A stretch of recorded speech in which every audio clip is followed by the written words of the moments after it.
French fry. French ফ্রাইয়ের উৎপত্তি ও নামকরণ নিয়ে রয়েছে দারুণ ইতিহাস। এর নাম ফ্রেঞ্চ হলেও আদতে এই সুস্বাদু খাবারের উৎপত্তি হয়েছে ফ্রান্সে নয়, বরং বেলজিয়ামে।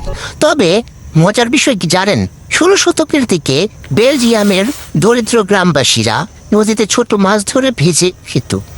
আর শীতকালে মাছ না পেলে তারা আলুকে ছোট মাছের আকারে কেটে ডুবো তেলে ভেজে খাওয়া শুরু করে। পরবর্তীতে প্রথম বিশ্বযুদ্ধের সময় বেলজিয়ামে অবস্থানরত আমেরিকান সৈন্যরা এই ভাজা আলু খেয়ে মুগ্ধ হন এবং এর ফরাসি ভাষাভাষী পরিবেশকদের কারণে একে ফ্রেঞ্চ ফ্রাই বলে ডাকতে শুরু করেন। আরও সহজভাবে বলতে গেলে বেলজিয়ামের দক্ষিণ অংশে বাসিন্দারা ফরাসি ভাষায় কথা বলতেন। সেখানে এই ভাজা আলু খেয়ে আমেরিকান প্রবাসীরা বা আমেরিকান সেনারা একে ভালোবেসে ফ্রেঞ্চ ফ্রাই নাম দেন।